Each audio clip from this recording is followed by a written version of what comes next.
You know, the Bible says a wise man will hear and increase in learning. And a man of understanding will attain to wise counsel. Proverbs 1:5. I guess the question is, why develop a habit of reading? Why read the Bible? Why read great books and classics? Reading stimulates the imagination. It develops understanding.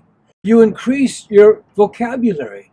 You get to know the world you live in better and the people around you in a better way. You know, C.S. Lewis, great academic, Oxford, Cambridge University, and he was considered one of the great literary minds of the last century. But one thing he gave us that I really love is he gave us children's literature. And I have read to our children the Chronicles of Narnia at least 3 times, and I'm getting ready to read the Chronicles to our grandchildren. You've got to read with expression, and then it makes the story come alive. And that's what it's all about. But you got to read. And it's absolutely vital. In fact, it takes me back to some moments when Tricia was teaching the kids early on in their education 20-some years ago, and I was doing some research, and I came across a message where I was talking about how the kids were learning. And this you can hear right now. I was coming back from Southern California, and it was one of those days where you have these big white puffy clouds. What a picture. If you really have an eye to see it, it's amazing what you can discover in the clouds. But you got to have an eye, and you got to have a good imagination. We're going along, and I thought it'd kill a little time. We'd go ahead and play the game since the rain was falling lightly and the clouds were quite beautiful with the backdrop, the sun. And I said, okay, we're going to see what we can see. Now look out there.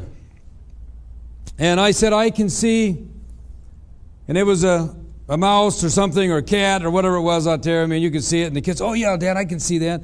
What do you see? Erin looks over here and she says, I see a horse or whatever. And man, I can't see that horse. You know, and we're looking and trying to strain to see it. And sometimes it was easier to see. And what do you see? And Judah, he was seeing something.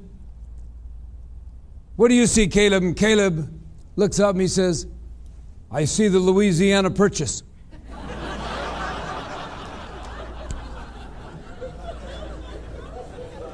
He'll be 7 next week. I hope he sees things like that later. Why did he see that? We didn't see that. I mean, it makes you feel a little foolish. I see a mouse. I see a horsey. I mean, you know. When he got done with me, I was looking for France, and I was looking for coastlines and everything else. He saw the Louisiana Purchase because in his co-op class, he has been learning about the Louisiana Purchase, and it's in his mind. And so, since it's in his mind, he was able to see it more clearly. We couldn't see it. I guess I'm reading too many kids' books or something with all the horses and mice and everything. I don't know. But it illustrates the truth. We do see what we're exposed to. I mean, if I'm exposed to this book, I'm going to see great things. It awakens their curiosity, stimulates their understanding, and gives them a sense that there's a great adventure ahead. Don't fail to read.